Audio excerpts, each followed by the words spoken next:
Though I've only reviewed the original Hellraiser and its recent, remake from last year, and I've been going to review the sequel scenes, never had got up to it, but now that's going to change, even though I'm only going to give you one. So brace yourselves as I bring to you the return of the Cenobites in Hellbound, Hellraiser II. Big D's Entertainment Rankings and Reviews.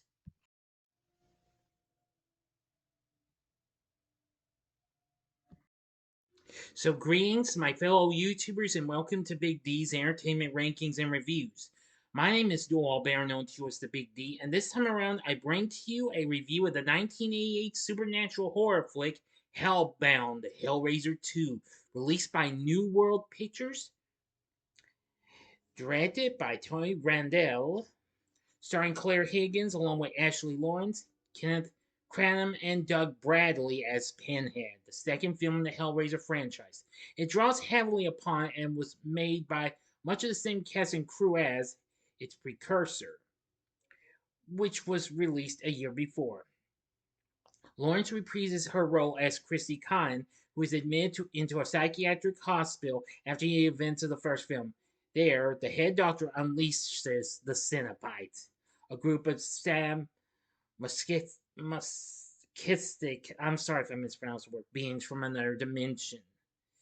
Well, the film got mixed reviews and what have you, and it did alright and what have you at the box office.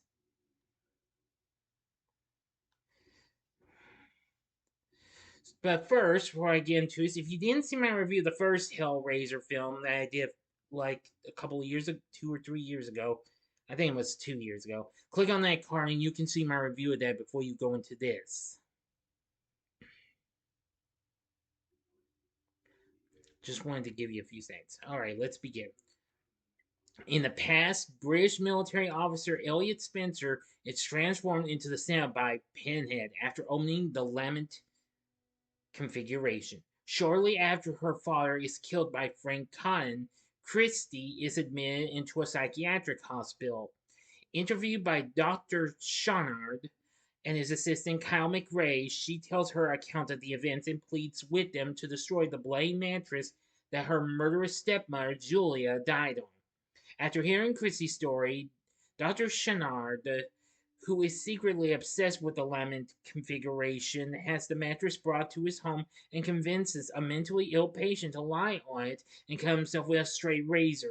The resulting blood frees a skinless Julia from the Cenobite dimension, and she subsequently consumes the mental patient for energy. McRae, having snuck inside Channard's house to investigate Christie's claims, witnesses the event and flees in terror. Christie meets a young mute patient named Tiffany who demonstrates an amazing aptitude for puzzles. Later that night, Christie is awakened in her room by a vision of who she believes is her skinless father, who tells her in writing that he's in hell and asks her to help him. McRae arrives back at the hospital and informs Christie he believes everything is true. The two decide to return to Channard's house. Meanwhile, the doctor is seduced by Julia and has brought more mentally ill patients to his home for her to feed on and regenerate. Chrissy and McRae arrive at the doctor's home. McRae is killed by a now fully regenerated Julia, and Chrissy is knocked unconscious. Channard and Julia kidnapped Tiffany and force her to unlock the labyrinth configuration so they can enter the labyrinth like world of Pinhead and the Cenobites. The Cenobites momentarily spare Tiffany when Pinhead states that she was not responsible for the solving of the puzzle. It was Channard's desire.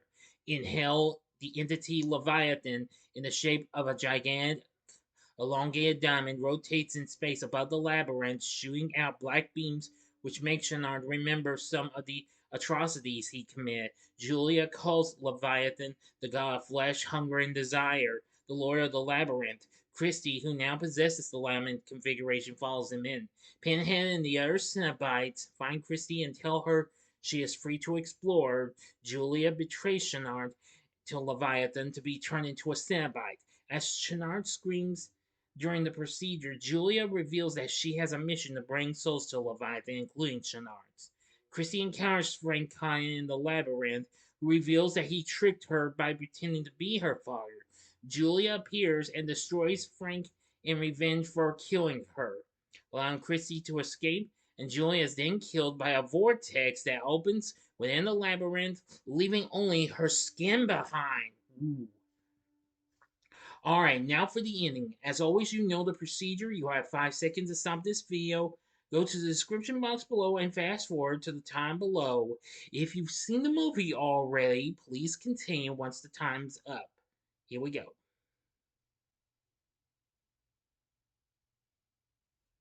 Okay, you've been warned. Christy and Tiffany reconnect and attempt to escape, but are ambushed by Shenard, who has now become a Cenobite. The girls flee and encounter Pinhead and his Cenobites. Christy shows Pinhead a photograph of Spencer that she took from Shenard's study, and he gradually remembers that he was human. The other Cenobites remember that they were human also. Suddenly, Shenard appears and beckons Tiffany, who regains her ability to talk. Pinhead and the other Cenobites attempt to fight him, but Shenard easily overpowers and kills them all. Before being killed, Spencer exchanges a poignant glance with Christy. Shenard traps Christy and Tiffany, and Christy finds Julia's skin and wears it to distract Shenard, giving Tiffany enough time to once again solve the lament configuration. Shenard is killed, and the door to hell is finally closed. The girls leave the hospital. Elsewhere, 2 moving men are removing Dr. Shenard's belongings from his home. One is pulled inside of the mattress, and the other witnesses a mysterious pillar rise from within. One of the faces fused to the pillar is the vagrant from the previous film, which asks the man, "What's your pleasure, sir?" End of story.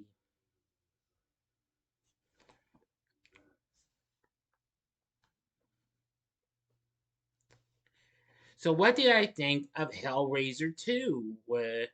Hellbound. Well, I am gonna say it's good in some ways. I mean, and it was pretty creepy and freaky, like its predecessor and what have you.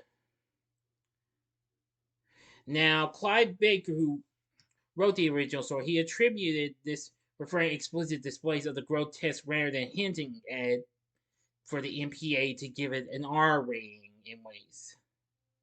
Well, actually, to get the X, no, I'm sorry, to get the X rating, because it was initially rated X by the MPA, which would have limited to those 17 and older, but Barker attributed this to preferring explicit displays of the grotesque rather than hinting at it. Anyway, during its release, it did well.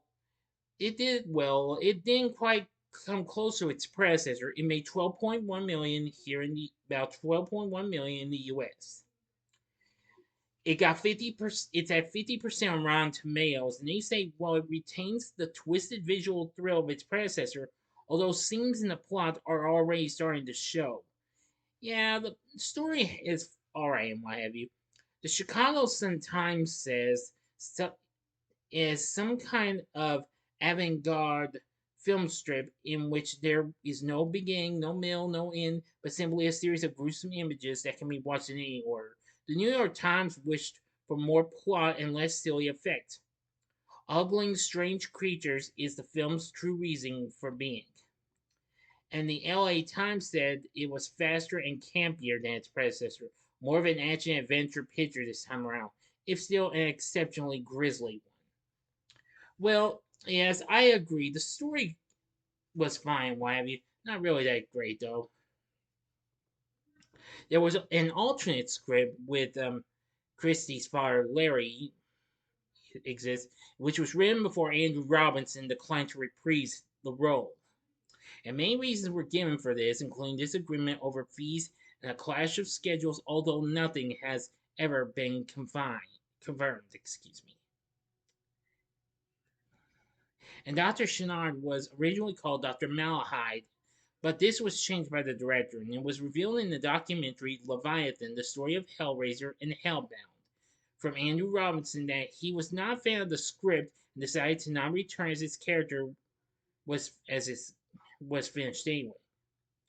Pierre Atkins Ryer said that despite liking Robinson as an actor, he was relieved that he declined as it made the narrative work a lot better in the finished project.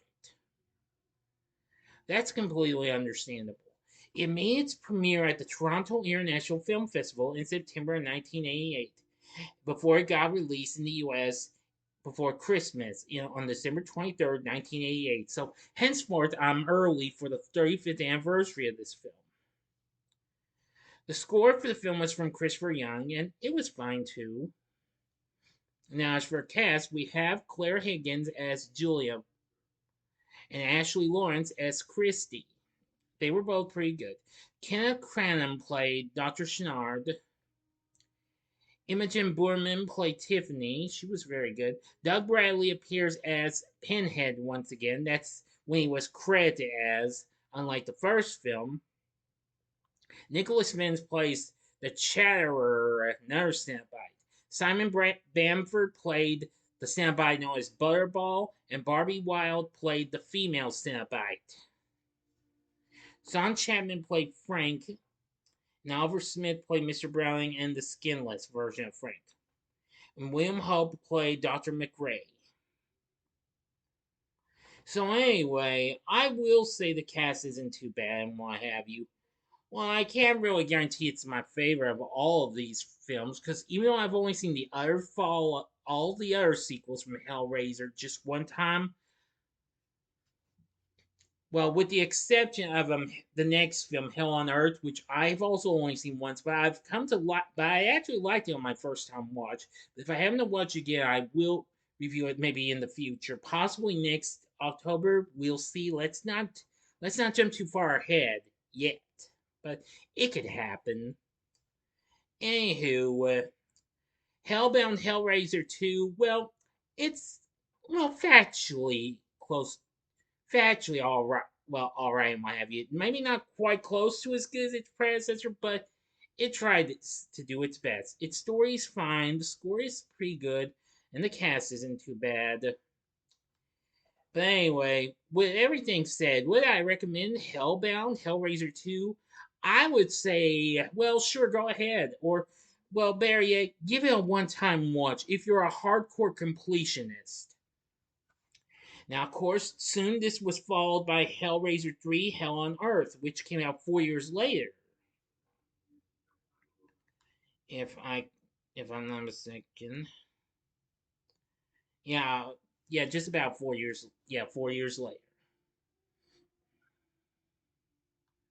Which would become the first release for Dimension Films. Anyway, Hellraiser 2 Hellbound. Yeah, it's not too bad. I'll call it either way. But what did you think of this Hellraiser sequel? Let me know in the comments section below. If you liked the video, consider clicking the like button, subscribe, and be a part of the Big D Nation. Join me next time when I bring to you a review of Dario Argento's Phenomena. So I hope you enjoyed this, and if you did, consider checking out my reviews for these other horrifying sequels. And they're both re-reviews. In the upper left-hand corner is my re-review of the original Halloween 2 from 1981. The upper right-hand corner is my re-review of Friday the 13th Part 2, also from 81, which I did not so long ago. Or go to the bottom left-hand corner and see my spoiler-free review of the Hellraiser remake or reboot from last year in 2022. And the bottom right hand corner is the button you can click to subscribe. If you like rankings and reviews on movies, TV, music, video games, etc., then I'm your guy. Thanks for watching. Until next time, I'm the Big D saying, see ya.